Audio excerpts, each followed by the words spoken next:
Dalawang opisyal ng Philippine National Police Drug Enforcement Group o PDEG ang inalis sa pwesto kaugnay ng muling investigasyon sa pagpatay kay dating Philippine Charity Sweepstakes Office o PCSO Board Secretary Wesley Barayuga.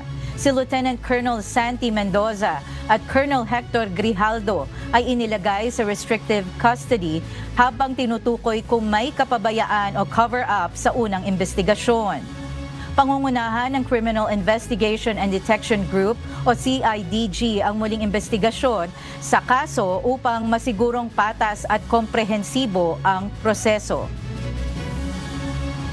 Definitely po ay may kakaharapin din po silang mga administrative cases with respect dito po sa kanilang involvement at siya po mismo ang umamin na may kinalaman po siya po ang naghanap po ng mga taong papatay po dito kay Ginoong Barayuga. So these are testimonies na narinig po nating lahat and definitely this will be used by the CIDG in pursuing cases against them. So kung ano ang mangyayari after kuhanan sila ng ebidensya, definitely they will be one of the suspects na fa-filean po ng kaso with respect po sa ginawang pagpatay po kay Ginoong Barayuga.